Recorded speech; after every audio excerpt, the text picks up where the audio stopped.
Welcome to the Genius Factory. Enjoy the video. You start by confirming power sources and save data.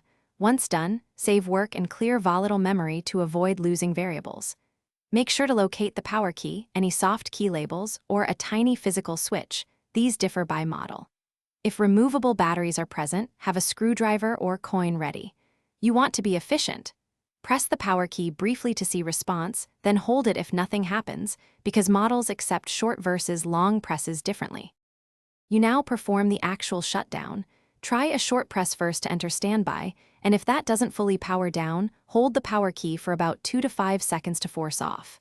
For menu-based calculators, navigate settings, then power, then off. Press confirm.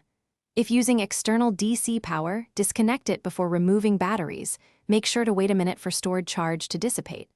Also, be mindful that some graphing units require both AC and battery removal to truly power off. Once the calculator is off, check the screen is blank and indicator LEDs are dark. Then remove accessories and store the unit. If it remains unresponsive, perform a soft reset or use the tiny reset hole with a paperclip or reset batteries after waiting 30 to 60 seconds. This clears stuck states. If display artifacts or boot failures persist, consider a firmware update or contact support, because persistent faults often indicate corrupted firmware. Thanks for watching. If you found this helpful, don't forget to like and subscribe.